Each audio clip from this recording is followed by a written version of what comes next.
We're cooking. All right. This is it. What's going on, Craig? Living the dream. Yeah. I'm not smoking a stogie. I just wanted to look cool and have one with my whiskey. So You just need a flex stogie. Yeah. Or a fashion stogie. Mhm. That's great, dude. That might be the gayest thing about you. I've got this glass. It's like specifically to hold a cigar and drink your whiskey at the same time. I was like, this is very Ron White-esque. I was like, oh yeah, we're breaking it out tonight. That's interesting. Yeah. That does look like you should be drinking like a really cheap bourbon that you poured into the bottle of an expensive Yeah. bourbon. Just to make it look nice. Yeah. This is like $2 stuff I found. Nice. The back shelf of Walmart. Classy. Walmart bourbon. That's It's the best, dude. Actually, I don't think they sell bourbon. not Pure in this Lease. state. I was trying to figure that out because, like, in Ohio, they sell some liquors at grocery stores, but up here, that's, like, not allowed at all. So I don't know if it's – I don't know what the deal is with, like, the licensing and stuff for that, but it's kind of interesting. Yeah. Now, why you're from Ohio. Why are you here? Hard-hitting question. I came up for school, and then I ended up staying for work, and then I moved out of state for a little while, and then I came back up for EMS. That's the short and sweet story of it. But You went to school where? I went to Word of Life. It was like a Christian school up north. Surprise, surprise. Were you going to be like a youth pastor or something? Or? I didn't really know what I wanted to do. I was going to do like music education after school, and I'd gotten accepted into a college in Ohio to go do that, but then I didn't want to do that. So I ended up coming up here and then going there they're only like a year-long program. You do like a bunch of credits and like biblical theology and stuff. And then I was going to transfer somewhere else, but then I ended up getting a job up there doing like health and security stuff, which is how I ended up getting my EMT and getting like plugged into EMS up here. So I moved out of state for a while and wanted to get back into EMS after a few years, but my cert didn't transfer because I didn't do like nationals or anything. So now we're here. Nice. Yeah. Yeah. It's a long story, but I feel that. I That's feel a like short- nobody in EMS is in EMS because it was their first yeah, choice. for sure. No. I feel like if like any human who's like straight out of high school, like I'm gonna go be a paramedic. Don't. What the hell are you doing? Yeah. It's a crazy move. It is. I see that like with like firefighting, like people like are pretty oriented about doing that as a career, but EMS side not so much, especially up here. Yeah. Yeah, I mean EMS is just a bad decision for all involved parties. And It's like, hey, do you want to have the responsibilities of a doctor with none of the pay, none of the benefits, plus you get to wake up at fucking 1 a.m. to pick up grandma for the third time? Yeah. Yeah, it's kind of shitty, but there's just pros and cons. This is But true. How long I have love you it. been an EMT for? How long now? I got my EMT last June, so Okay. Nice. yeah, last June. I don't know. It's probably 6 I think months it's after I started comedy, so that would be almost like a year and a half ago then, Yeah. because you started before I did.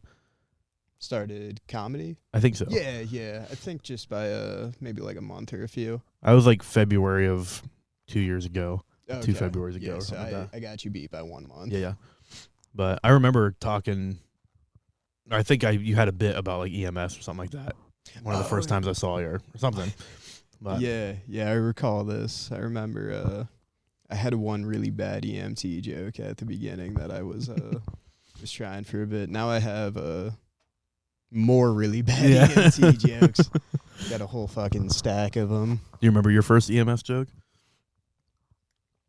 Yeah, it was about my first day in EMT class. They told me hardest thing about this job is at some point you're going to have to go tell someone that their family member just died.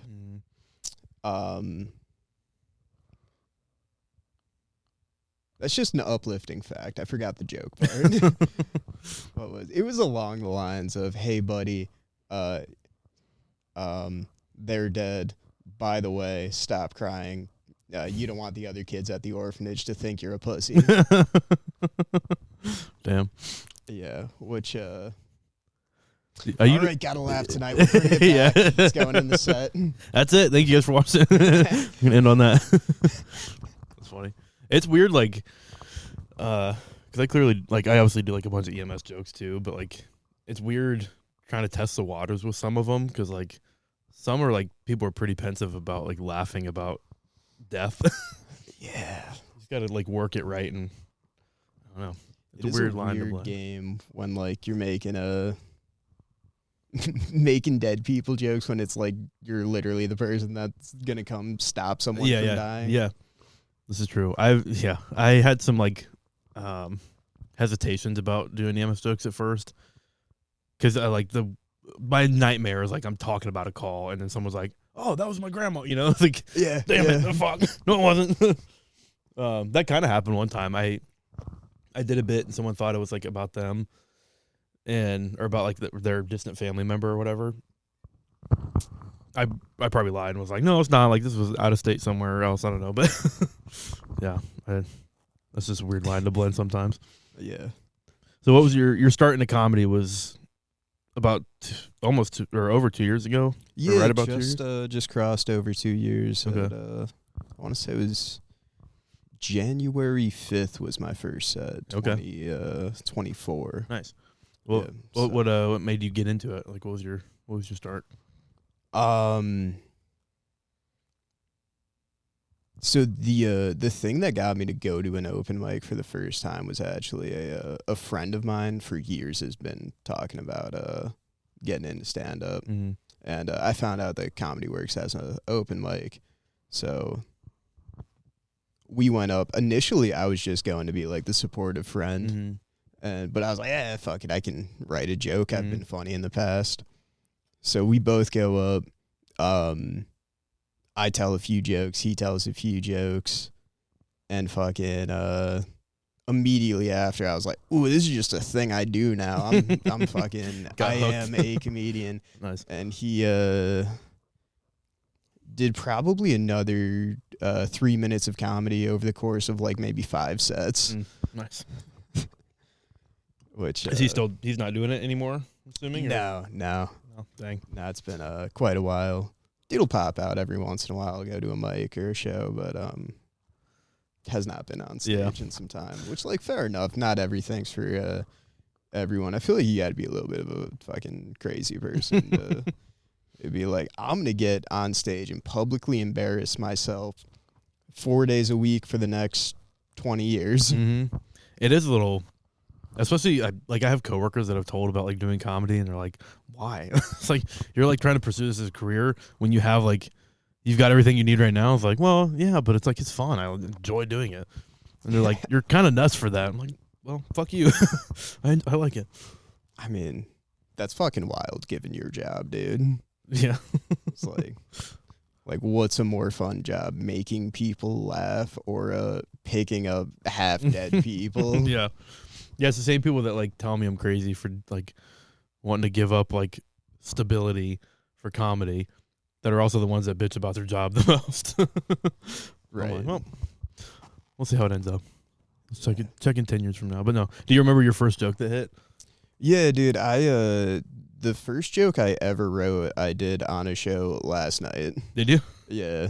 I keep it around. It's you've heard me do this joke 100 times, but my dad told me I jack off too much.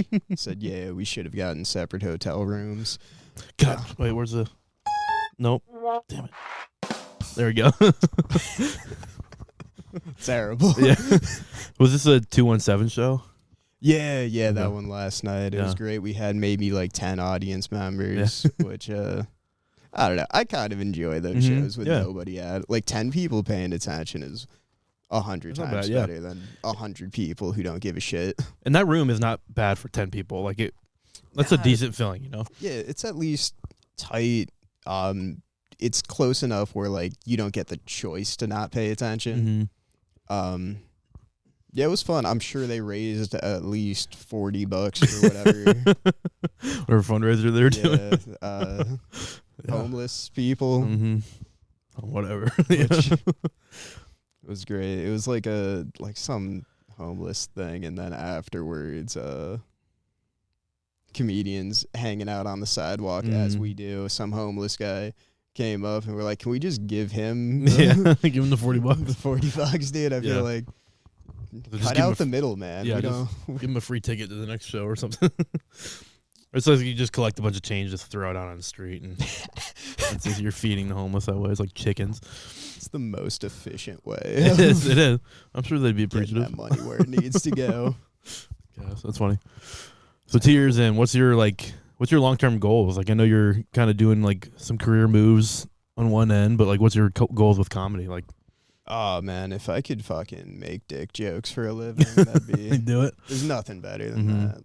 One of my coworkers asked me, I was like, Craig, if you could make like $100,000 a year doing comedy, would you quit your job? I was like, dude, if I could make fucking $20,000 a year doing comedy, if I could make the bare minimum doing comedy to not be homeless, I'm quitting every job. Yeah.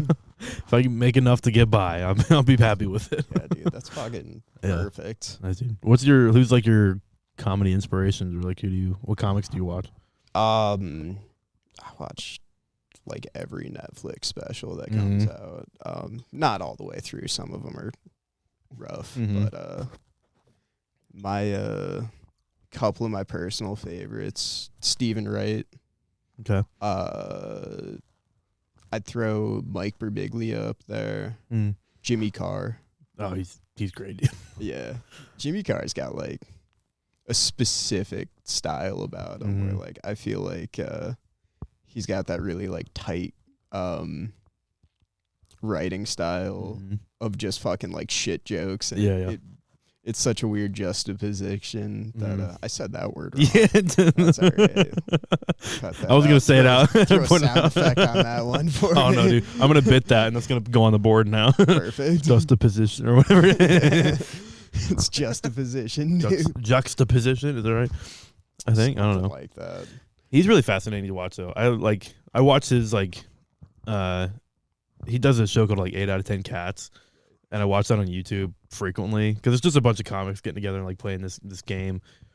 But their jokes on there are stellar, and like they're really funny, and just the medium of like comedy is super fun to watch. Sure. Yeah, he's a fun comic to watch. I've got one of his books over there. I'm gonna read here soonish. I say that I'm not gonna touch it for a year, but hey, it's over there. Buying the book's half the battle. Yeah. But nice. I do enjoy those the UK comics. I feel like they go way harder on like writing jokes. Yeah. Where like most like American comics are more like energy, personality. Sure. At least by contrast. Yeah, you yeah. know? Sure. Which is fucking dope too. You know, I feel like the UK can never produce a Dave Chappelle or whoever the fuck. Yeah, it is very different. Like watching it, or like watching a Netflix special on here and then watching like the UK like special or something like that. But have you heard of Peter Kay before? That name sounds familiar. I'm not sure. He's a comic from over there somewhere. I forget exactly where he's from, but he's one that I've watched his specials all the time, and it's like his accent's so heavy that it's hard to understand what he's saying. But he's super physical in his comedy and like his act outs. And I watch him because I appreciate the way he can just get a crowd rolling, because it's very physical and like not really like not dirty at all, but like just super relatable stuff. And it's incredible. If you get the chance to watch him, you should. It's Peter Kay. He's got a few specials on YouTube, I think. Interesting. Yeah. We'll forget about that by the time I get have time. Clip that one, send it to me. Yeah. That way I'll know. I'll clip the juxtaposition or whatever, and then whatever the word he said. I'm going to heckle you with that next time. That's good. Oh, all right. So outside of comedy, you live an interesting life. Tell us about it. I live an interesting life. I have how many other hobbies? One, jiu-jitsu. I strangle people for fun. How often do you do that? Not as often anymore. A couple of days a week. Okay.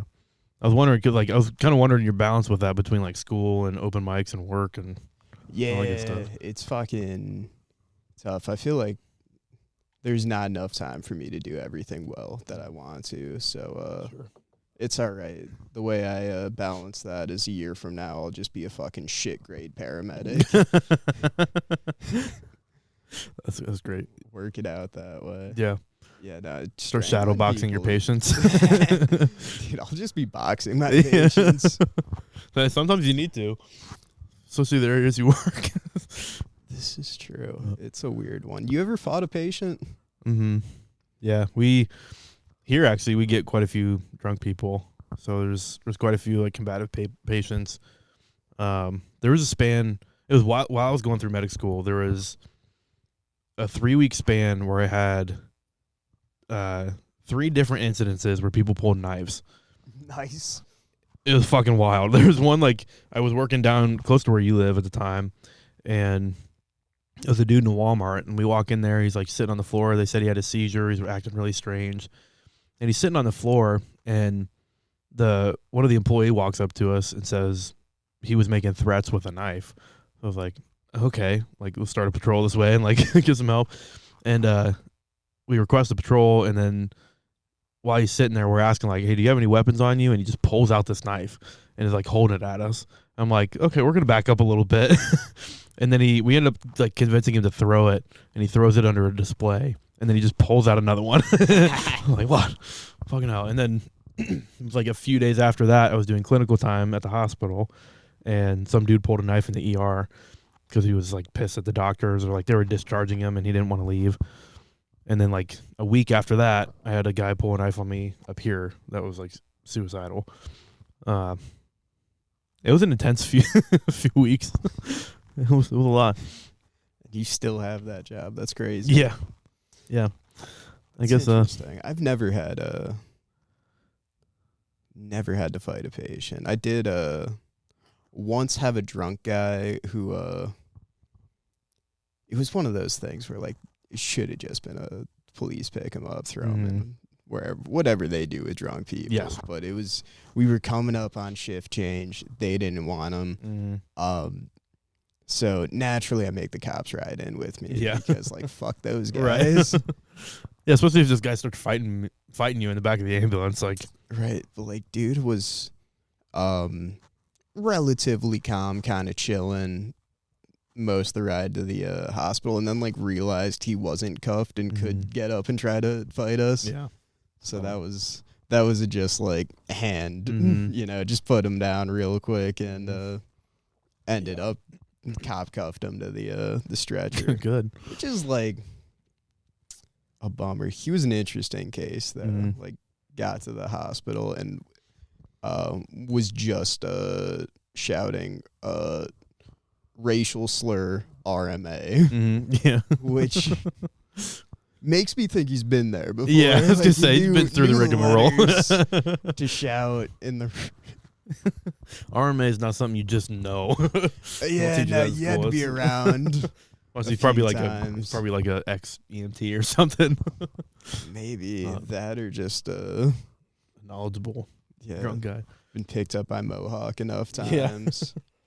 I had a guy, this was also during like hospital clinicals and paramedic school. He came in for like, he was in police custody. He was very intoxicated. He wrecked his car. He was like getting like a DUI or something. They were coming in for like an evaluation, and he was super combative. He was just yelling at everybody, insulting everybody. And we had to wear these polo shirts that were just uncomfortable. They just didn't really fit well. They're just kind of awkward and a hideous color. But then his only insult at me was like, he looked at me at one point and was like, dude, I can see your nipples through that shirt. And I was like, well, fuck you, dude. Whatever. If that's the worst you can say about me, fine. But like, God damn it. Honestly, dude, nips out would be preferable to what they have fucking me wearing to clinical. They had me in this dumbass fucking full doctor suit. Yeah. So I walk into a room and I'm like, hey, how's it going? They're like, doctor, I need help. I'm like, I'm just going to leave right now. I am not that guy. Yeah. That is a little misleading. I've seen those jackets around the hospital quite a bit. It's a terrible idea. Yeah. They should do something that's a little more paramedic-y than doctor-y. I would think so. It's like, it's just misleading. 'Cause nobody's going to read the community college patch. Right. Yeah. They're just gonna see a white, fake-looking lab coat. You're like, ooh, this guy can help me. I'm gonna play up my pain so he gets me drugs. Well, actually, I'm not here for that, but I will miss your IV 3 times. Absolutely. That's good. How's school been? You're going through medic school. I am. Cool. I'm halfway through medic school for the people at home. Yeah. Does anyone listen to this thing? Very little. No. That's good. So I get to say all of the slurs. Nice. I'm gonna send it to your college afterwards. So that's fine, dude. They won't watch it. Oh no, for sure.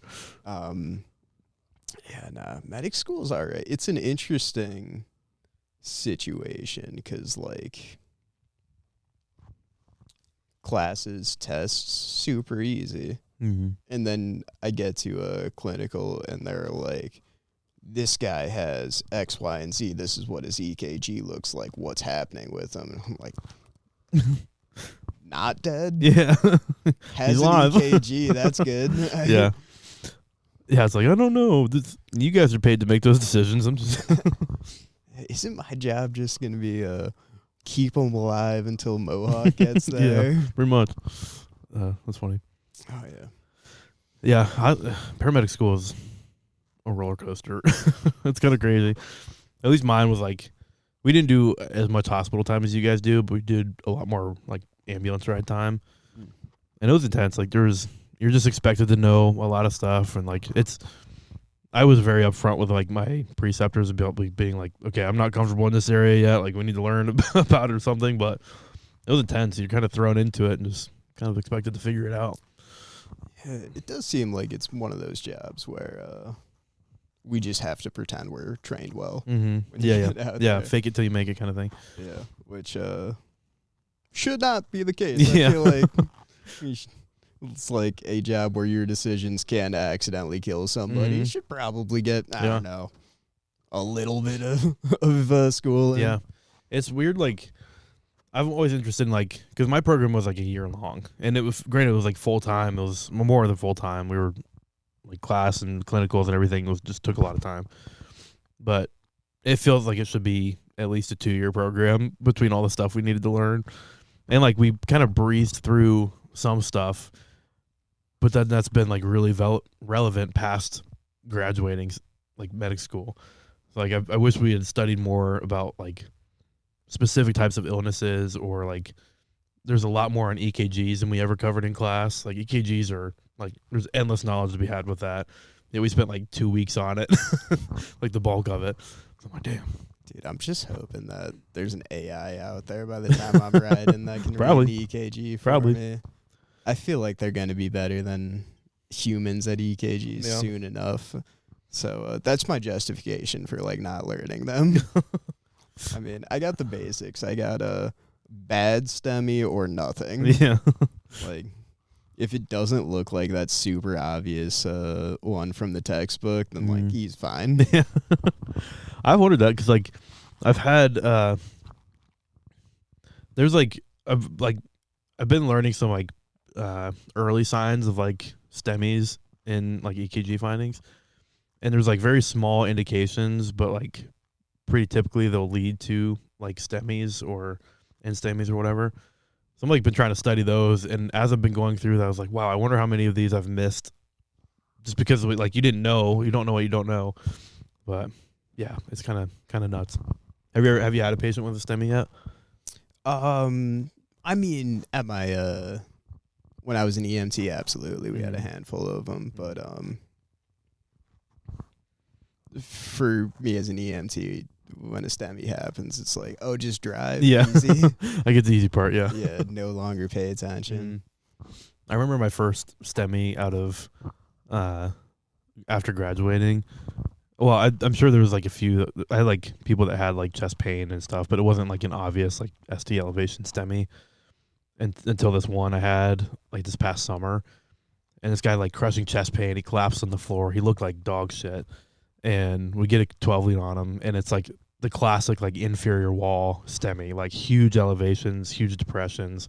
I'm like, no shit, this is kind of cool actually. This is what they taught us. It was neat though. I was like, this is like a truly sick guy. Like he's having the big one right now. Like it was neat.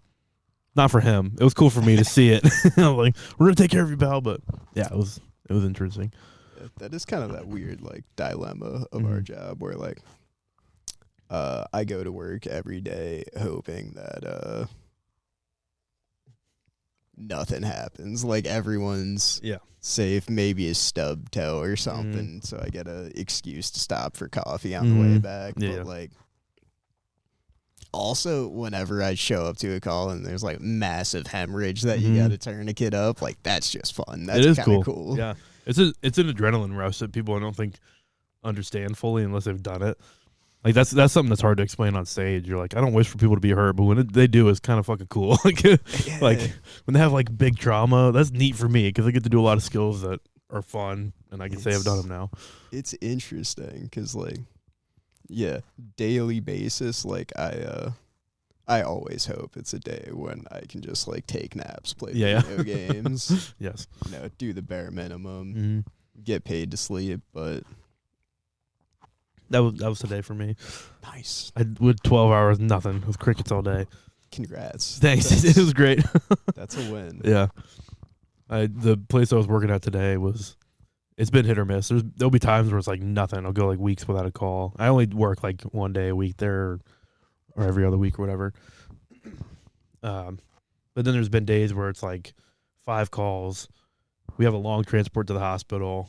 So it's just constant movement. And it's like crazy, like really intense stuff. Well, today was a no-hitter though. It was a nap time, computer work, eat food, get paid to do it. It's beautiful. It was beautiful, yeah. What's your least favorite part about EMS? Definitely just a lack of sleep when that's a thing. It's like even if I'm doing 12s, I'm mad when I have to get up early to fucking go to work to go back to sleep. Yes. I'm mad when I'm working overnights and fucking the same old lady calls for 3 lift assists. Yeah. You laugh, but that happens pretty frequently. Yeah. Nah, that's a not even a joke, like just a thing that you know who you are. Yeah, she won't listen to this get this to her. But, get this to her somehow. Yeah. If she has Facebook or social medias, I'll send a clip to her house. It's fine. That's perfect. We'll break HIPAA so I can get her address. And then, I'll send her this. That's right. HIPAA, that's not real. Yeah, hold on. No, the sleep deprivation is real though. That sucked. That was like, especially when you do comedy, because like you're up late at night doing like open mics. You want to be able to sleep in, but then you have to, like, if you work the next day, you're kind of fucked. You have to get up like 5 to be there at 6 or whatever. Yeah. So it's just not ideal. No, it's just suboptimal. I mean, sometimes you go to work and just fucking go to sleep, wake up whenever. Yeah. My least favorite is when I get the occasional coworkers who will be like, Craig, wake the fuck up. We got to go to the pancake breakfast at fucking whoever. It's like, dude, leave without me. Fucking, is somebody dead at pancake breakfast? Wait for him to fucking choke. Yeah, and then I'll go. Yeah. We can stop for pancakes after. Oh, for sure, yeah. That is a nice part. I like coming back from the hospital and stopping for food or something. We got like whoever I work with, we've got like our key group of restaurants we like to go to or places to get food. So tell me about jiu-jitsu. You've been doing that for how long? Forever. How old am I? What year is it? 13 or so years. Can you tell me what year it is, sir? Who's the president right now? What color is the yellow school bus? Dude, those are tough questions. They are. Yeah, jiu-jitsu is a weird thing, man. I enjoy it. It's become like comedy for me, though, where, like, the only satisfaction I get out of it anymore is when I can fool people. Like, yesterday I was in Saratoga strangling people, and I have this dumb trick I like to do to people where if we're standing, I'll sort of just dangle one leg out in front of you. And if you're dumb, you'll grab my leg. If you're smart, you'll be like, that's obviously a fucking worm with a hook in it. I should not latch out. But, like, that dude grabs leg, I strangle him. Nice. Gets up, try again, grabs leg, strangle him. And, like... What's the progression from his grabbing you leg, grabbing your leg to you strangling him? I mean, like it's you just pull him he in, grabs neck, so his hands are occupied. So I grab, or he grabs leg, I can grab neck. It's super easy. Gotcha. And do you it's do one of those things where, like, you've heard that James McCann joke, fool me once, yes, shame on you. Yes, Fool me 4 times, shame back on me. Yeah, You're abusing a vulnerable man. Yeah, That was sort of how I felt. But then I fooled him another 6, 7 times. Yeah. Had the child autism there. Yeah. Got him good. He didn't mention this kid's 7. This is true. Just fucking up the kids' classes. This dominant doing a crust today. The fucking best. Yeah. That's funny. Do you do you've done competitions before, like competitively, you've done it, right? Yeah, do you do that anymore, or? Not really. I did one shortly after I started comedy, but I don't like competing in jiu-jitsu just because it's like fucking weigh in, wait around for 6 hours. Yeah. Fucking It's like your whole day. yeah, it's just be anxious for an entire day to spend 5 minutes rolling around with some sweaty dude. Yeah. Which, like, I do love rolling around with some sweaty dudes. We have that in common. Yeah. But yeah, it's just not fucking worth it. I did jiu-jitsu for a while. Well, a few months, I should say. I lived in Louisiana, and the place I went to work paid for us to go do jiu-jitsu. It was like some tax write-off thing they could take advantage of or whatever. It's like, sure. And it was like a range I worked at. So like we did firearms training and stuff, so like it kind of went hand in hand. But I went and did that. I was like a little cocky because I wrestled in school before, so like I kind of like had some like knowledge of like maintaining in a fight, but or not a fight, but like wrestling and stuff. But I went in there like the first day. I remember being paired with this 50-year-old lady. I was like, we were talking beforehand. She was like, yeah, like I started doing this like, I don't know, 2-3 years ago, mainly to lose weight, and I just really liked it, so I stuck with it. I was like, okay. In my mind, I'm like, I'll go easier on her, whatever. First 15 seconds, she gets me in this fucking ridiculous headlock that like she's like not like it's not like a rear naked choke, but she's like in front of me and like reaching around, and I can't figure out how to get out of it. I'm just like squirming on the floor, and she's like, "You okay?" I'm like, "Yeah," and then she's like goes tighter, and I'm like, "Fuck!" It kicked my ass though, and I like just got beat up the whole time I was there. But it was really fun. Like it was neat to learn like some of the moves and just see the skill levels of different people. Yeah, it was humbling though. I'll say that. Oh yeah, no, it's one of those things where one of the classic fucking jiu-jitsu memes is like makes the weak strong and the strong humble, but then you get past that and then everyone's just a fucking asshole with a big ego again. Yeah, it's like you get beat up for your first 2 years, but then for your 3 to 10, you're just dangling your foot in front of people and just fucking with people, being a dickhead. I should be put in prison for my crimes. Have you had to like use like jiu-jitsu in like any real world situations? Like been out, gotten any fights or anything? Not really. I had one time I was in a drinking establishment and I saw across the way some dude just yelling at one of my friends who I came in with, and I said something to him, which I don't remember what it was, but he was not happy about it. And Nice. it was one of those things where, like, dude just rolled up to me, brought the hand back, and I just threw him real quick. Nice. And, like, it was one of those things where you just throw him, he lands on the ground, I just... Yeah. Stick your foot in his face. Dude, grab it, dude. Probably should have. That was before I came up with that, Oh, too. there you go. It was fun, though, because, like, guy, I think clearly, like, realized not winning this one, so got up and just called me a pussy, bitch, whatever, and just the entire way he was walking out the door. Yeah, he's probably pissed. Yeah. I'm like, I can work with that. Yeah. That's a win. Yeah, it's not bad. It's, actually doing jiu-jitsu stuff, though, like in real life, actually hitting a triangle choke or something like that. Never, no. Yeah. It'd be interesting. I've seen like maybe one video of that happening, like a cop that'll be like wrestling someone, and they get him in like a triangle choke or like a legit move just to hold him down until their backup gets there. And like it's kind of impressive, but most fights are just people brawling and like throwing hands, and doesn't look that good. Yeah, that's the thing. I think the only people who are like willing to get into fights are people who have no concept of what fighting is like.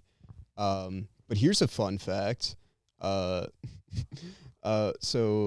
I guess like last night, maybe the night before, I have a girlfriend who lives out in Massachusetts now. Mm-hmm. Told me she was out at a bingo event and knocked a bitch out. No. It's like, yeah, she just got in my face. She was pushing me, so I uppercutted her. I was like, who leads with an uppercut? Damn. That's an insane Straight move. for the kill. What prompted the fight? Was the bingo just getting heated? I guess, dude. She just said this girl was just pushing her and like poking at her and stuff, being annoying the entire time. So I guess got up, pushed her, so she just fucking rocked her. God. Which I would not have expected that. Yeah. From, also boggles my mind. I've spent my entire adult life practicing fighting people. Mm-hmm. Never once knocked somebody out. Yeah. My girl, who's like a fucking tap dancer scientist, is fucking putting people Got it down out at bingo of all places. bingo, dude. I want to know, like, I bet did she have like a cool tagline after she knocked the bitch out? It's like, and bingo was his name-o. Or like, I don't know. Sounds like the song. And bingo was his name. That's like walks out the door. The worst 80s action movie bullshit. Tears her bingo card. Takes her like that bingo marking pen and just like hits her face with it. There's so many places you can go with that. That's like a comic's dream to witness something like that in life. Dude, I Things you can do on stage would be. wish I came out for that one. You got to get the footage of that. But If it's out there, I'd like to see it. Actually, I do believe that people would get heated at those things.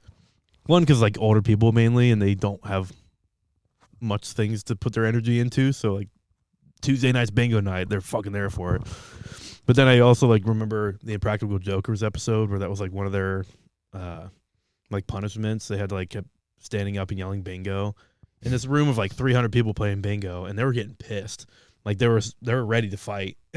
And like I think it was Sal that did it. Was like his anxiety was through the roof. But I could see it. I could see it happening. Things get heated on the bingo tables. Yeah, dude. Left it all in the bingo fields. What a crazy way to get knocked out.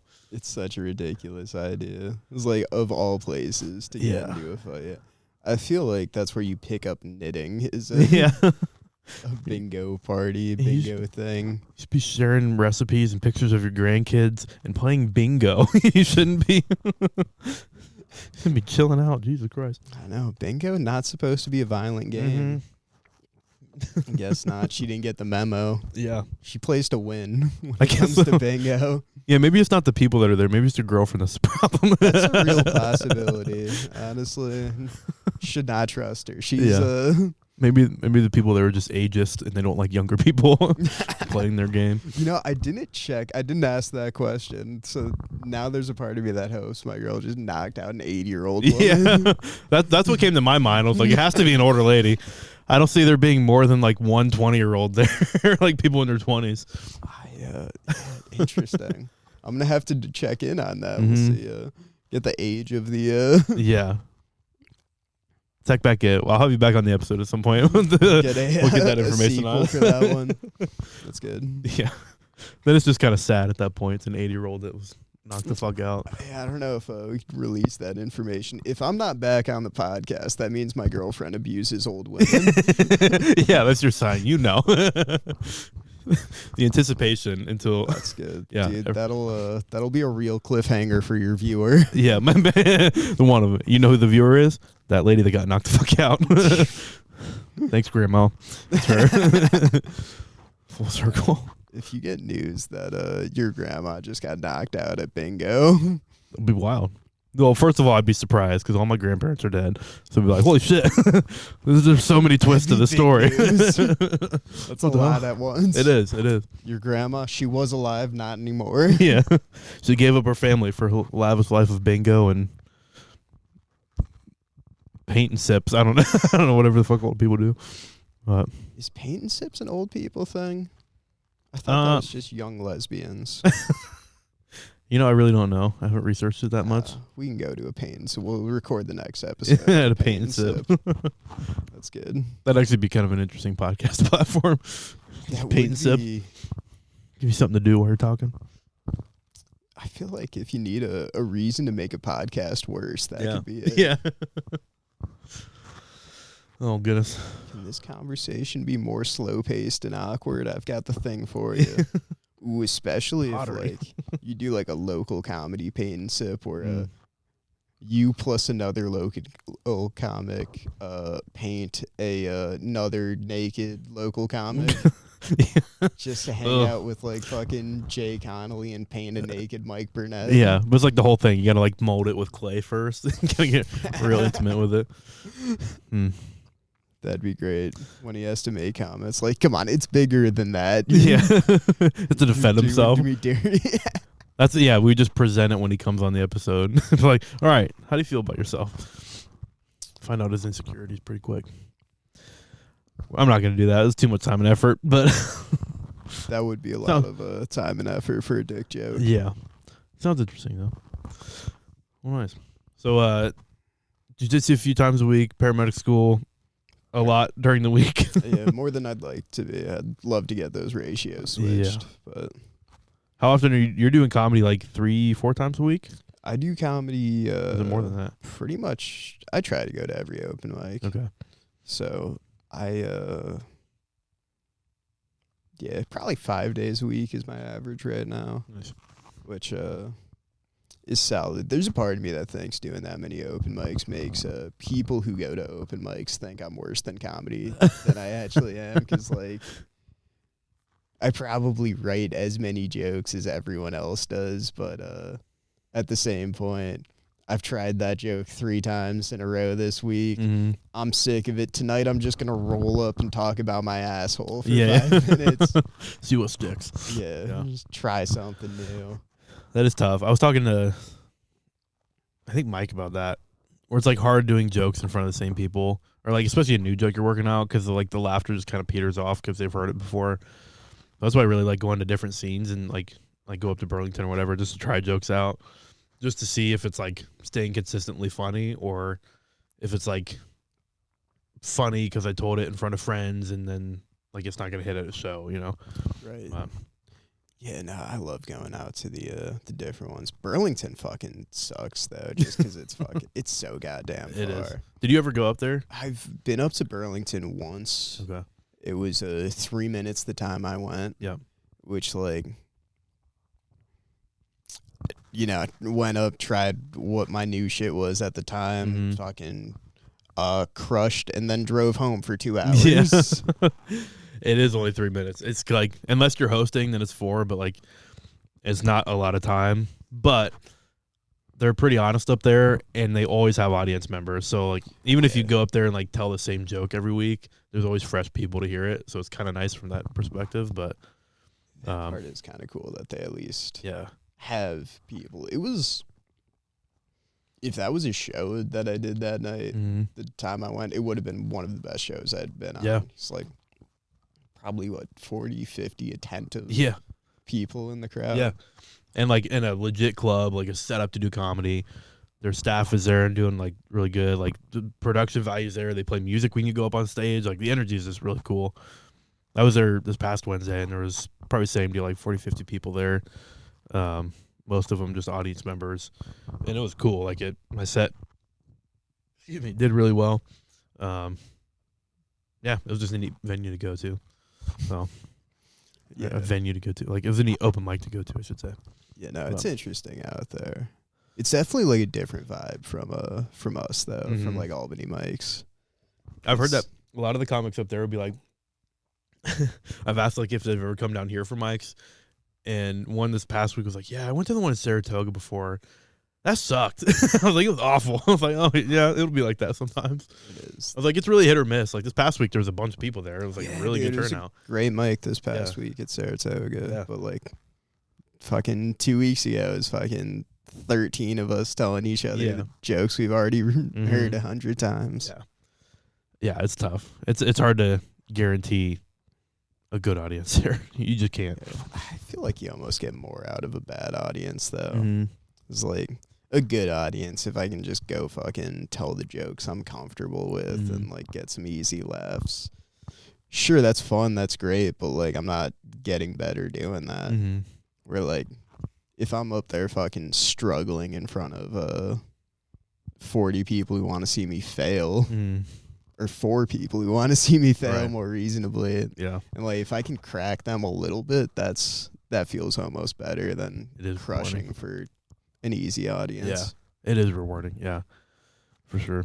I was thinking it made me think of the show in Mineville, of like the people that just weren't paying attention. I don't know if they like didn't realize there was a comedy show there, although it was like advertised on the door or what. But like a lot of them were just there to drink and like hang out with each other. So we were doing comedy and they weren't really paying attention. But if you could get any kind of arousal out of anybody, like that's a weird word to choose. If you can get any kind of reaction out of anybody, it was like sick. This is cool. Yeah, dude, that's kind of why I love that space. Though it's like it's just fucking. It's an uphill battle. It's like even when you feel like you're starting to get momentum, like you get one joke that hits up there, everyone's got to like stop and talk about that joke. They got to add their own tags and punchlines and shit. Yeah, there's a bunch of random people that were trying to be comedians that night that. Yeah, they'll never get on stage, even if we made it an open mic. But that's a tough one. Also, probably those people's only experience with comedy, most of them. Yeah. So like, they saw that Matt Rife video. The audience talks too, right? Oh yeah, that'd be me. I could do that. Have you ever been heckled really bad, or like? I've certainly been heckled, but it's never been a problem for me. You just jujitsu them, like dude, it's easy. They just take a nap afterwards. It's not a problem. Well, make them go night night for a little while. Yeah, I mean, I don't know. I feel like a lot of people get really mad at hecklers, but for me, it's just like part of the business. You got to be theoretically they're paying us because we're funnier than everyone else in the room. Yeah. So like when somebody says some shit, I got to be able to beat them. That's a challenge you've presented me with. And do I win every time? Absolutely not. I mean, shit, dude. There was one time this fucking really autistic guy yelled something at me, and I called him autistic and lost the whole room. That was a bad day, dude. Because like afterwards, like I realized I lost and just had to let him talk for the rest of my set. Yeah, that sucks. Like we can't win that one. There's no coming back from that. That was rough. Yeah, no, like I mean, but also. I feel like we're fucking comedy yellow belts out here. We're just getting into it. So like, gotta learn the ropes somehow. You gotta fuck up a few times to find the lines. Was it TJ Miller had a bit like that? He was asking like some guy in the audience like who was wearing cargo pants. He was like, "What do you carry in those cargo pants? What's your freight?" And the guy was like, pretty clearly like autistic or special needs to some degree. And TJ just went silent and was like. When he was done talking, he was like, I want you all to know I'm not going to ask him any more questions or make fun of him at all. It was like, it's kind of a neat way to address it. Like, because you don't know until you start talking to people that it's not going to work out for you to talk to them. Yeah, it's a weird game, that whole, like, audience interaction, crowd work, heckler dealing with. Because, like, I mean, I've had the opposite thing, too, where, like, I ask somebody a question and you can see that this is about to be a 4-minute story and it's like, ooh, never mind. Shut the fuck up for a while. I've got 5 minutes up here. So I thought about I've been trying to think of like ways to interact more or like involve more like crowd work into shows. Cause I'm not naturally one that like does that, but I want to be able to do that just cause it's a good experience. I've been thinking about doing like a prompt of like, okay, during shows, like anybody have like any weird medical stories to talk about, and then try to make that funny from like my perspective or whatever, and see what comes up with it. But yeah, I haven't really had a good opportunity to try that yet. So I mean, that's probably a good way to go about it if you keep like a joke in the chamber for like if you don't get a good answer. Yeah. You know, like I can at least move this into material that I know that works. So like worst case scenario, I didn't just create an awkward situation and then have to be like, so coming down with the shingles. Yeah. I did that. I did try it at one open mic. I was like, anybody in here have like any weird medical situations or accidents or like something fun we could talk about? And people were like, I've had diverticulitis before. I'm like, that's not fucking fun. That's just like a common thing. That's not weird. I don't know. It's hard to make that funny, but diverticulitis is yeah, there's nothing fun about that. Right, yeah. It's like, just like I had a real bad belly for a while. Sucks to suck. Anybody else? So I feel like you say that and you want to hear about the time somebody got their fucking nipple chopped off. Right, yeah. That's what I'm expecting. Like something really weird or strange. Yeah. And then he opens with like diverticulitis, and then one lady's like, I have asthma. I'm like, really? Maybe I need to present this a little more clearly. I mean, there is that, like, what's a actual fun thing? Mm-hmm. It's like, I use albuterol. Fucking. Oh, me too, dude. makes like 20 people in this room. All right. I've got a new segment.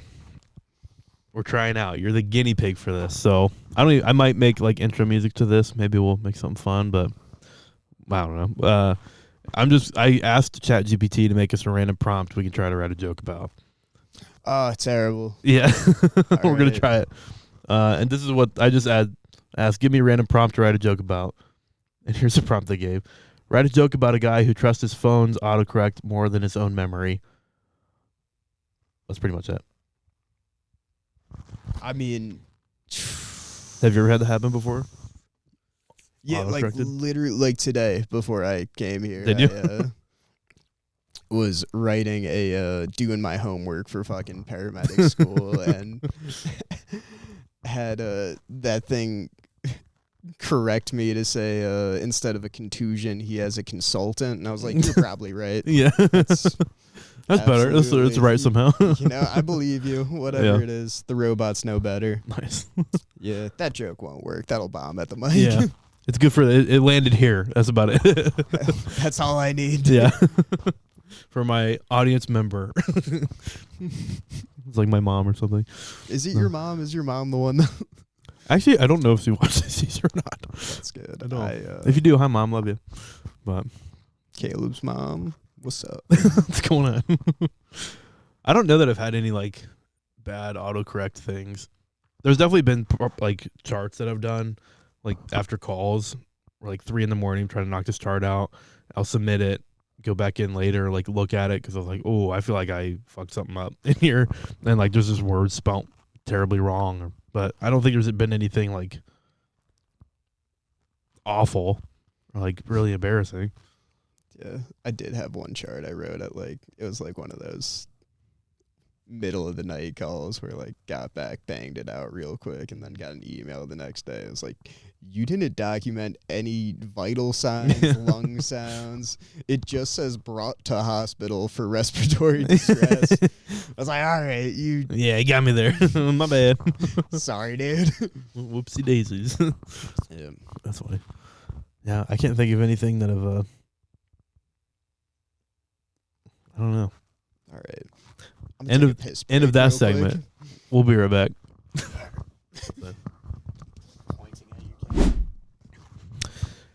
Dude, how was the piss? I'd give it like a 9 out of 10. It was a pretty good piss. Yeah. Yeah. For the viewer at home, Caleb Blake, great bathroom game. Super warm in there. It's very warm. He's got great fake plants. They make it feel real homey. Yeah. Are they fake plants? They got to be fake. Very plants. fake plants. You got no light in there. No I didn't light. inspect them, but yeah. If you would know. No, they're very fake. It is also very warm in there. That heater in there, like, I'll turn it on, but I normally keep the door open so it doesn't get too warm. But when that door is closed, I've noticed like the cabinet will get hot to the touch if I leave it for too long. I'm like, shit. Honestly, I support it. I feel like if I can figure out a way to make just my bathroom like 10 degrees warmer than the rest of my house, I would do it. Yeah, it's good. It's nice for after showers.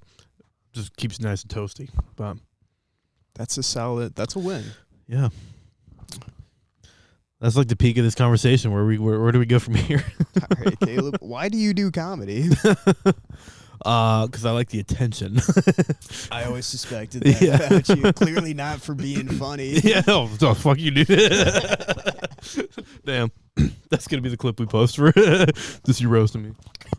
I've always had an infatuation with comedy. Like I've always enjoyed it. I've always grown up watching comedy, and like my best memories are around like watching comedy. So that's probably why. Interesting. Give me your top 3 comics. Ooh. That's good. Brian Regan. He always makes my top list because he was one of my favorites growing up. Tim Hawkins is one of my favorites. He's like a Christian comedian, but he's super funny. Trying to think who I've been watching lately. I watch a bunch of the specials on Netflix. So I'm trying to think of. I'll give a shout out to Ryan Hamilton. Okay, he's really funny. So you're a clean comedy guy. No, but they stick out. I tend to I really like their comedy. I don't know. I've just always watched them. Or if I want something that's background noise, while I'm cleaning the house or whatever, I'll put them on. I've watched Ryan Hamilton's special 20 times probably at least. Happy Face. So yeah, it's super good. I mean, you got me beat by 19 times. It's a good one. Mm-hmm. It's funny. How do you feel about that clean versus dirty comedy dilemma? I appreciate clean comedy because I think it's harder. For sure. Yeah. So if you can write really good clean material, and even if you're not yourself a clean comic, but you can have that in your back pocket for a clean show or something, I think that's really impressive. Or if you just do clean comedy, I think that's really impressive. I laugh harder at non-clean stuff, cause it's just funny. It's really easy to get laughing hard at it. So yeah, I don't know. I feel that. I respect it. I respect the clean comedy game a lot, but also not how my brain works. Yeah. I think of the jokes that I've written that work. Maybe I've got fucking 40 seconds of clean material. That's actual clean material. Yeah. Did you do that clean comedy thing that Mel was doing? Huh? Was it Mel? Yeah, was doing it? Mel and Ryan. No, I never got to. So I did that one and was the first one to get docked for being too dirty for clean comedy. Nice. But in their defense, I did just change my butthole jokes to rectum jokes. Yeah. Apparently still not clean enough. Yeah. That's tough. It is tough. I've done a few shows that were clean material only. It is harder because you really have to you have to have either a really smart angle or funny angle to come at something with, or really good punchlines, and you can't just rely on making a butthole joke or it's hard. Not that wasn't an insult or anything, but I'll take it how I take it. Yeah. Sorry, I don't mean to step on your material. No. No, yeah. Thank you. But I had that problem because I did a family comedy night here in Lake George, and that was tough because I was okay, what material do I do? What's squeaky clean? That's not going to offend anybody, and it has to be because we're right next to a playground. It's if this goes bad, it could be bad. But yeah, it's tough. It is a tough one because I feel when you get used to those I fucked a dead old lady type laughs, then all of the laughs you get off of clean jokes just feel so subpar because by compare, and like, I feel like to some degree you got to be just okay with that. Because I watch clean comedy. Like Brian Regan's a great example of he can't rely as much on like one hard punchline as someone like Anthony Jeselnik can. Sure. It's like Jeselnik will hit one hard. Is it Jeselnik?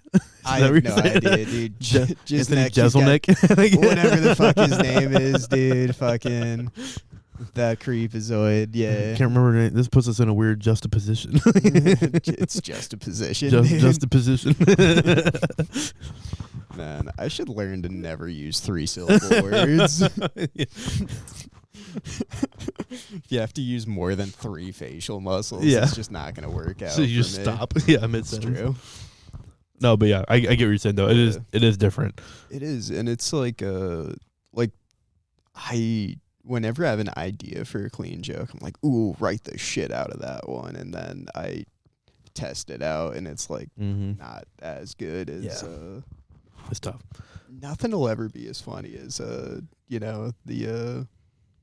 necrophilia, whatever. Like going to the optimal fucked up shit is like, maybe it's just because I have a fucked up brain, but like it's hilarious. It's the best stuff. That's why like EMS in particular, like you kind of have to have a dark sense of humor because you're exposed to like some pretty crazy shit. And that's like, I do a bit about that, like trying to like open people's minds to that. It's like, you have to make dark humor in this field. You couldn't like just be like it's hard to be a clean personality in EMS, I guess. Like you're cussing, you're seeing bad things. I don't know. It's just kind of the way it is. Yeah. But that's fair. I mean, EMS stuff, one of my favorite things that one of my favorite EMS jokes that occurred at the station was we had this call where it's just a bad patient. It was just one of those fucked up sick people. Couldn't really tell what was going on. And we ended up getting like the Pulsera back. And like our fucking chief came out because everyone who was working that day ended up on that call just because it was a fucking mess. And he was like, so it turned out she had like split open the wall of her heart. So it was like bleeding out into her chest. Yeah.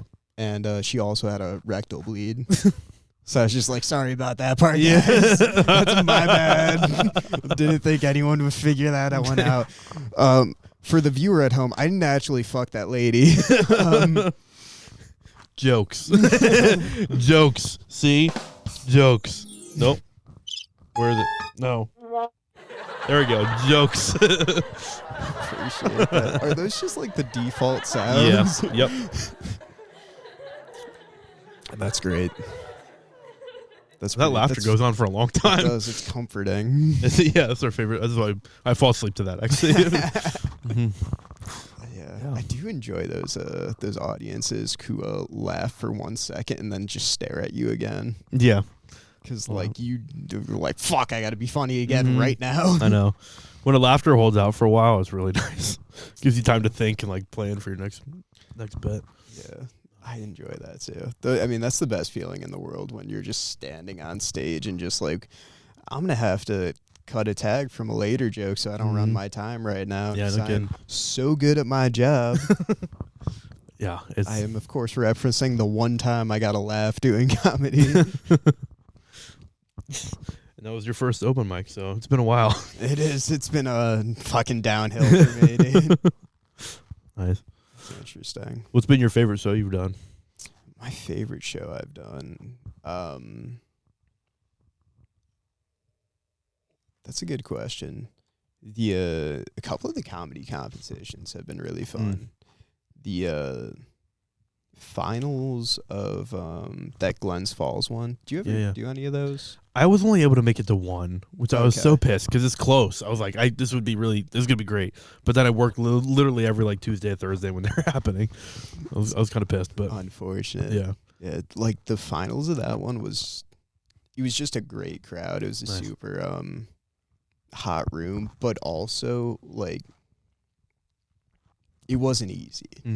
It's like some people straight up fucking bombed in there, and maybe just because I'm a dick, it makes me feel better if I have a really good set. If there's been 3 people who fucking suck because it's not for free. Yes. Like they actually are listening and laughing because they're supposed to, not just because it sounds like it's time. Right. That was a good one. That's probably... I noticed you didn't say the Firehouse show that I had you on. That's cool. Whatever, dude, whatever. It's not like I just give you a fucking poster about it. That's cool. You couldn't give a shout out for that show? Yeah, Was Firehouse that your show. favorite comedy show, dude? No, but it should have been yours. I mean, I'm right here. God damn it. Jesus. Just like Mindville was your favorite comedy show, yeah. dude. Man, dude, that was a weird one. It was. That was a weird The Firehouse? one. My fucking mom came to that one. And yeah. At the time in my top 7 minutes, I still had a joke that ended with me making a joke about fucking a girl and then she looks like my mom. Which that's uncomfortable when I'm eye to eye with my mom. Yeah. Still gonna do that joke because I'm a professional. Yeah. I should have sat her in the front row, dude. Dude, fucking close enough. Yeah. Instead of just no one in the front row. Yeah. Just your mom. Yeah. That's wrong. I mean, that was an interesting one.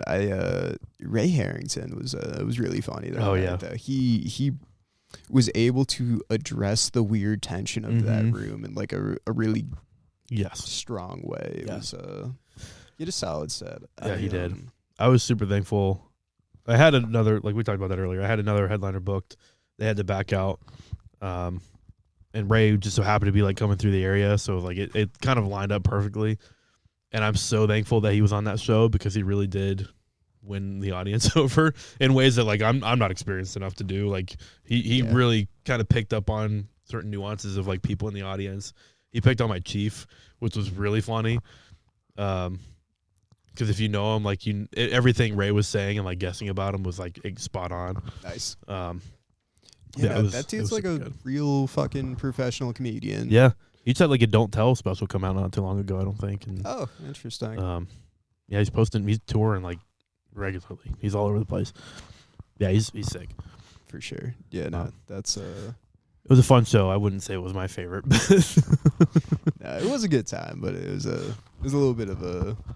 That was that example of a show that they'll laugh when you tell a joke, but just for that 1 second. Yeah. And they'd be right back to do it again, funny man. Mm-hmm. Yeah. Show me what we're paying for. Mm-hmm. That's a nice part about hosting because you do have to be funny. You should set the tone well, but then you just get the hell off stage and all the pressure's on everybody else. I'll bring people up, but I don't have to make jokes the rest of the show. Yeah. I feel like you had a couple of good in betweens that one. I try to make some jokes or make a callback to something the comic says or whatever, but yeah, it was hard to get people going in that show, mainly because it was a pretty interesting mix. It was a lot of older people. We couldn't serve alcohol because it was at the Firehouse and you have to get a special permit or license to do that, and I didn't want to spend the money on that. Yeah, but fair. Yeah, it was still fun. We'll probably do it again at some point. Nice. Yeah, we'll see. You produced a couple of shows now. Is it those ones? Yeah, it's all all the ones I've got posters on. Nice. I think I'm missing one poster for the Indian Lake show, but yes. Okay, so you produced 4 shows. Nice. 4, yeah. That is twice as many as me. But I've produced the same show 2 times, and it was kind of a mess both times. Still fun though. Yeah, no, that's I'm gonna try to get back in there just because. See, that was my favorite show I've ever done. That's right. See what I did there? Lied to get booked on. No, I'm kidding. It was fun. I really enjoyed actually going up there and just hanging out. It was really neat. The bar was cool. It was good atmosphere. It's such a weird space because they just don't give a fuck about you. There was the 2 ladies at the show I was on. There was the 2 ladies that were sitting around the corner to where they couldn't see the performers, but they were there for the comedy show. I don't know if you remember that or not, because they laughed a lot, but they weren't even able to see whoever was up doing time. No, it's terrible because so the first one we had set up chairs right in front where you would want a comedy audience to sit, and nobody would even smell them. Yeah. So that second one that you did, we just left the bar as is, and like it's just gonna be bad, and like you're gonna go up to the struggle. Yeah. But it's I kind of love it because like people who want to pay attention will pay attention and laugh at your jokes. Right. People who don't want to pay attention won't, and you just gotta fucking be funnier than they are. Yeah. Which, I don't know their inside jokes. I don't know whose cousins are banging each other. Probably every single one up there. I did remember, like, the only time I got people to really pay attention to me, it was like I briefly sang Frank Sinatra. And that kind of worked because, like, I saw like a bunch of heads turn my way. As soon as I was done, they just looked away from me. Like, I was like, okay, no comedy tonight, but maybe we'll just do some music. Yeah, no, it's a tough one. Yeah, fucking Blake is the only guy who's been consistently good about up there, and like he doesn't fucking do comedy when he's there. Yeah, like he just fucking works the room. I think maybe it was the other one, but there's one day started his set up there with "Where the whore's at." Yeah, it was that one. He did that. Yeah, dude, that's such a wild move because they loved him for it. They were like, "We're over here." Yeah, they just started pointing all the women in. Come get us. He did do well. I can't imagine going to a show in Albany and being like, "Where the whore's at?" Yeah. That's my next funny bone bit. So I'm gonna open with that. It's a strong move. It is. I support it. I don't have that level of confidence to try that out yet, but same. Give it a few years. Yeah, I mean, if I got a funny bone spot, my reaction would not be where the whore is. Yeah, yeah, they'll probably leave a bad taste. In like, let me stand still and tell the jokes I've rehearsed 100 times. Yeah. Or your signature move is to like lean on the back wall with your foot up. I do that a little too often. Yeah. But it's also like how you are right now is how you are on stage. I feel like you're very similar, like mannerisms, like talking. Like it's not like it seems very natural of a like transition. It's not like you're going into a character to do comedy. Like you're just being yourself. But it's very chill, and that plays into your bits pretty well. But it is that classic like kind of lean back like. I noticed that at Funny Bone on Friday, you were kind of, or not Funny Bone, Comedy Works. You're kind of just like scanning the audience for a while, like giving some time between laugh and stuff. Like it's cool. Like that plays into your like stage presence pretty well. Yeah, I think that's like part of the game for everyone is trying to find the way you're funny off stage and put that on stage. And like, it still to me feels like I go on stage and I'm like doing an impression of myself, just a little bit, but I feel like as I get from comedy yellow belt to comedy orange belt, that gap will shrink. Yeah. And I don't know. I feel like you're as well pretty similar the way you are on stage, off stage. Like definitely gayer on stage. Doing my best, dude. Doing my best. That's good, dude. You gotta lean into it. Yeah. That's how you get booked around here. That's right. Yeah, this is just. I'm actually lying about that. It's just an angle for me to get booked on shows. It's a great strategy. I don't know if you've noticed. I've come out as gay like 12 times on stage in the past 6 months, and nobody believes me. But I'm still trying. I'll vouch for you, dude. Next time you're like, yeah, it's true. It's true.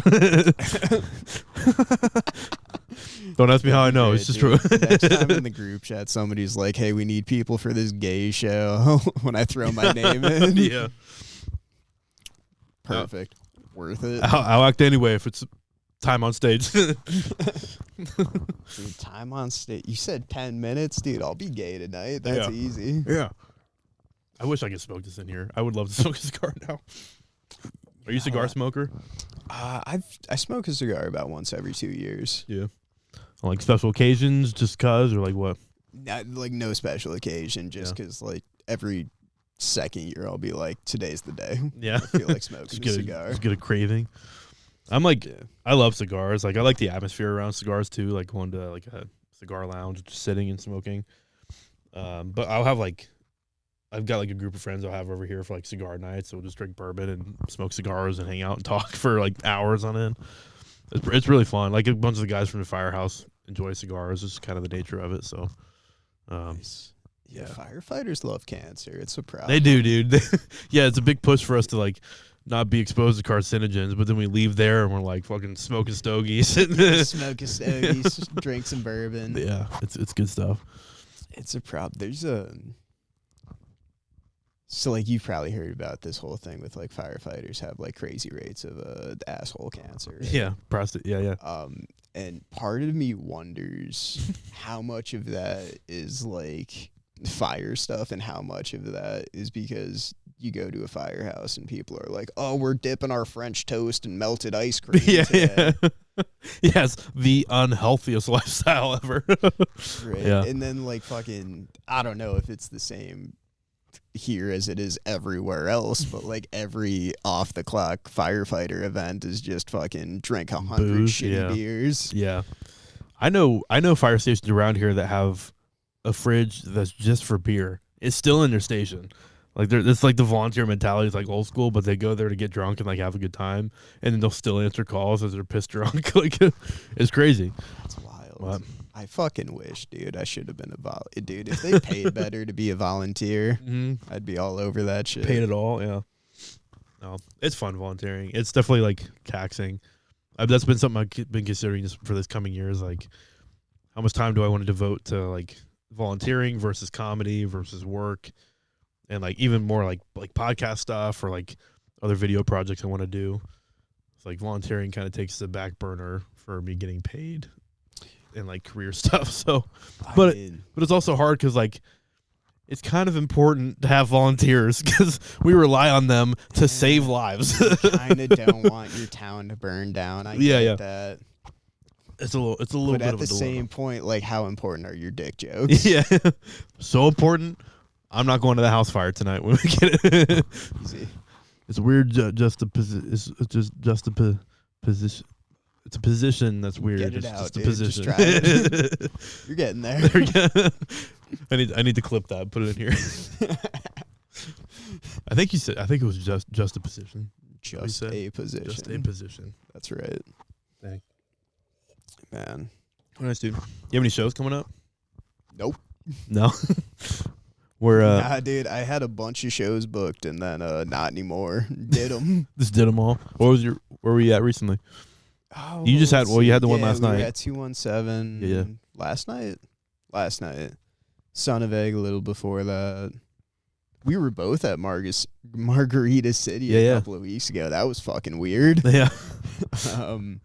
It was a fun show. It was like the spot was actually like pretty decent for comedy, but it was a weird, like, there was a big lineup for it, and like I was asked to be on the show late, like the day before, I think.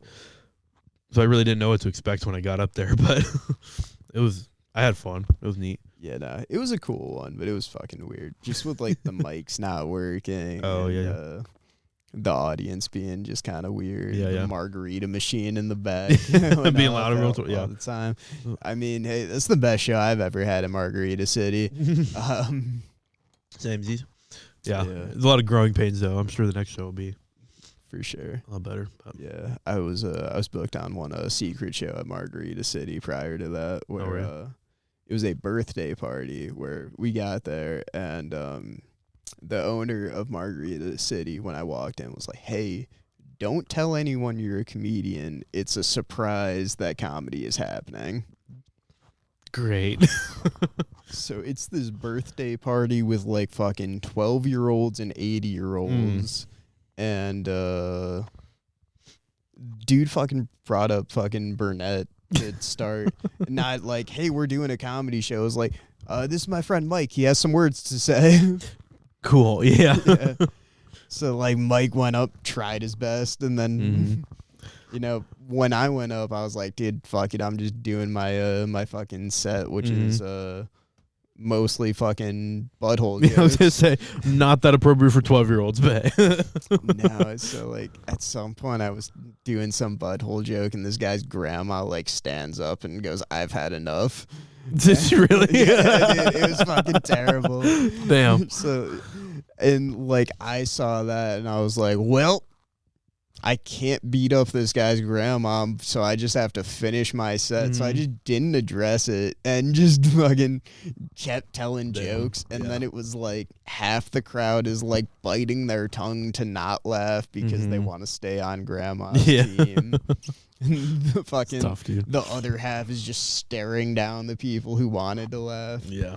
Overall, I would say that was the best show I've ever done. Yeah. It was fun. It was a good one. Landed with everybody. It was good. Yeah, that was nice. Fucking Mike at the end of it, like fucking strobe lighting me. Like, dude, you've done enough. Yeah. Get the fuck up. Damage has been done. That's tough. Which, like, I'm going to get to that last punchline. Oh, yeah. I'm going to finish my set. I'm up here either way. I want the stage time. God damn it. Like, dude, you fucking told me 10 minutes. I'm doing 10 minutes. Yeah, well, absolutely. It's like that long of a set is a commodity around here. You gotta take advantage of it. This is true. Well, I see. Love a 10. Yeah. Love a 15. What's the longest set you've done? I think like 24. Oh, wow. That's pretty good. Yeah. Yeah, which was to like fucking 4 people at the Korean restaurant. Okay.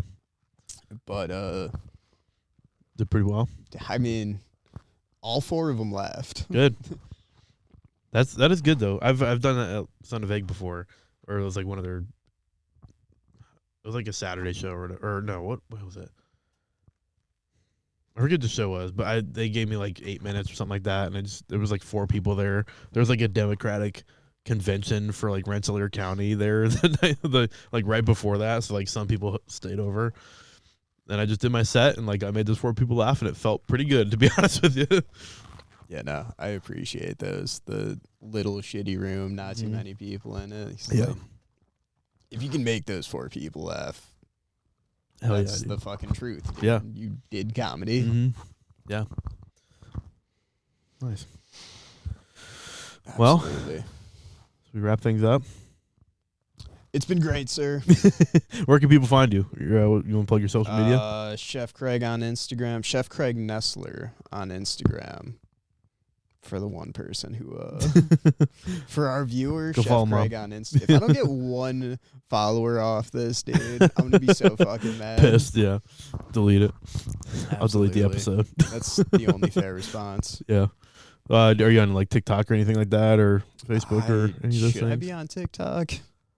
Are you on TikTok, dude? I am on TikTok. That tracks. You got to get on mustache. TikTok, dude. Yeah, dude. I got to look for it. That's true, dude. You Pull it off. doing There's a lot of fire EMS people on TikTok though, so like my bits that I've posted about like fire EMS jokes have done the best on TikTok.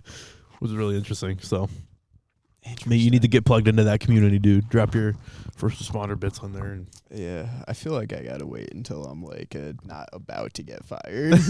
yeah, fair.